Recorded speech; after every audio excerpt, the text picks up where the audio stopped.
Hello folks, I hope that you're just having a great and safe day today in our COVID world. Today I'll take a look at one of Arthur C Clarke's classic novels, Rendezvous with Rama, which won both a Hugo and a Nebula Award. It was written in 1973. It's considered by many Clarke fans to be one of his best novels. It's considered by many science fiction fans to be one of the best novels. It's a great novel, it's very influential, it's very grounded, it's very science-y.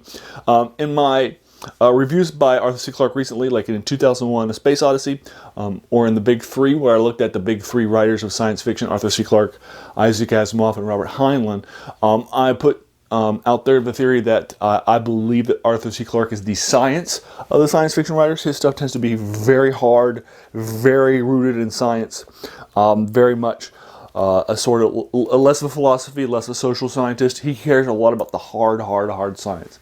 I find that particularly true in 2001, A Space Odyssey. You're going to see it again here in Rendezvous with Rama, which we're going to be reviewing for you today.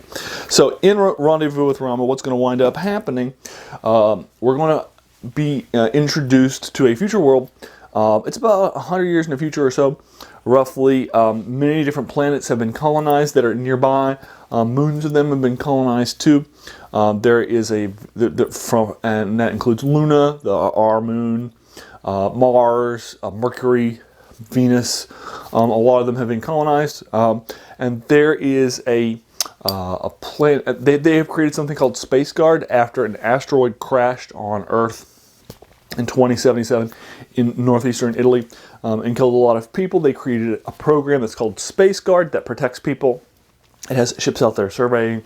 They built up satellites that can predict or objects in orbit before they crash. They can help protect the Earth and that sort of thing. And so there are survey ships and a lot of things that serve this thing. Now this is an interplanetary group of people that has a committee made of members. One member from each of the various bodies, from like Earth has one member, Mars has one member, that vote on various things and make decisions on behalf of this sort of central, sort of a UN, if you will, of our solar system and the places that have been created already. And they're going to come across this object that's coming from outside the solar system, and it's going very fast, and it's not on an orbit. So it does not appear to be orbiting the sun like a normal asteroid or a comet or something like that might be. Instead, it appears to be on a different orbit instead.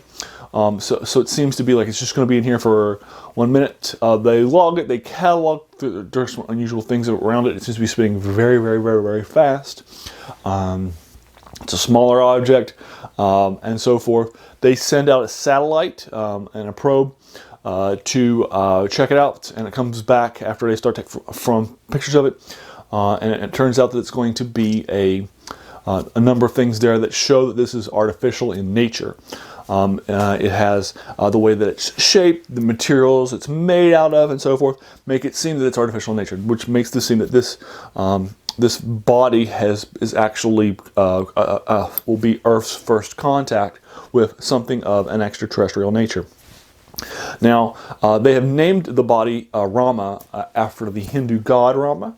By this time, they had gotten, Clarke mentions that they had gotten through, a couple of religions, and now they were naming bodies, asteroids, comets, that sort of thing, after the Hindu religion. And so they named it after the Hindu god Rama, which is where the book Rendezvous with Rama comes from. And so what's going to end up happening is that the USS Endeavour, which is one of the ships that's underneath the Space Guard, is going to send out and detach it's going to head out there. It's only going to be in the solar system for a short period of time, just a few months. It's already closest to it, and you can intercept it. It'll intercept it inside of Venus's orbit and land there, and so forth. And the rest of the book is going to be the exploration of Rama. What is Rama? Who are the Ramans? Who made it? Why did they make it? What is its goal? What is its purpose? So you're going to be exploring Rama through the rest of the book. So you'll find out early on that Endeavour is going to be launched and that sort of thing. And then you'll get there and you'll launch, you'll arrive on Rama, you'll go through the issues of Rama spins really fast, and so it's hard to land on it, obviously, and other things that are happening too. So again, you're going to kind of enjoy that. You're going to learn about the crew, the captain of the Endeavour, and that sort of thing as you learn more and more about Rama and the Ramans who made it. And that's it. Now there are, now this is the first book of a series, which I haven't read. I've only read the first book in it. I might pick up Rama 2 and check it out. It's co-written by Arthur C Clarke later on in his career.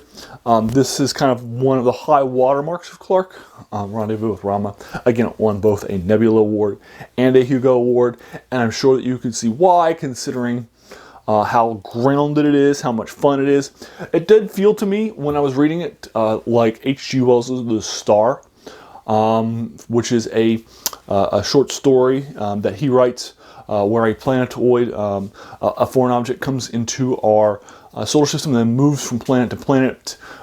Different things happen in it, but it does sort of have some of that sort of grounded, gritty science fiction that H.G. Wells has in his short story, The Star. And I would not be surprised if Arthur C. Clarke was influenced by that Wells story, because I was making that connection as I was reading it. So if you've read H.G. Wells' The Star, you might see that influence in it as well.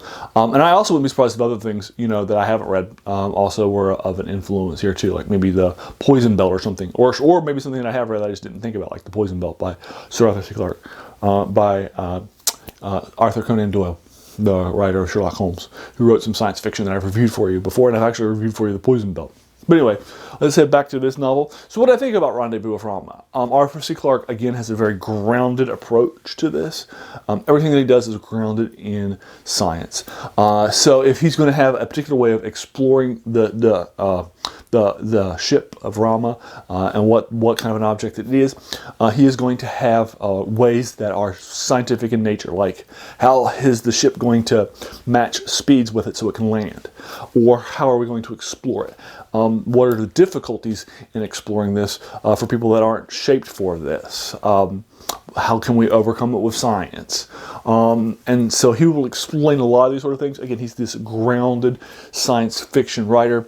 So this, Rendezvous with Rama, is a grounded science fiction work. Also, I enjoy the writing in this. Arthur C. Clarke tends to give you an idea, and he will explore the idea, but he won't give any take on it. So that way you can kind of take from whatever you want. Whether that's his novel Fountains of Paradise, 2001: A Space Odyssey, whether that's his short stories like The 9 Billion Names of God, and stuff like that I reviewed for you. He tends to be somebody who has this sort of a thing that he's thinking about, a sort of deeper sort of thing that he'll explore as a part of the story, but he won't actually give you sort of his take on it. He will be neutral on it as a writer, which I appreciate. And so you do have that too with Rendezvous with Rama, although I have to be honest with you, probably not as much as Fountains of Paradise, which I've reviewed for you, or 2001: A Space Odyssey, which I've reviewed for you, or even Childhood's End, one of his first novels, which I've reviewed for you as well. This one it's there, but it's not as obvious, if you will, as some of his other sort of takeaway, food for thought moments that he will invest in a lot of his stories, although it's definitely in Rendezvous with Rama. This is a strong novel from beginning to end. It's an incredibly easy novel for me to recommend to you. So I'll go ahead and leave you to it. Have you read Rendezvous with Rama or the rest of the series? Although I haven't read the rest of the series, I'd be happy to know what you think about this novel. What do you agree or disagree with my thoughts on it? Did you also see H.G. Wells' The Star, if you've read it in this or other things in this as well? I'm happy to engage you with that in the comments below, or any of the spoiler-free reviews that I want to talk about later on. Happy to do that with you in the comments below.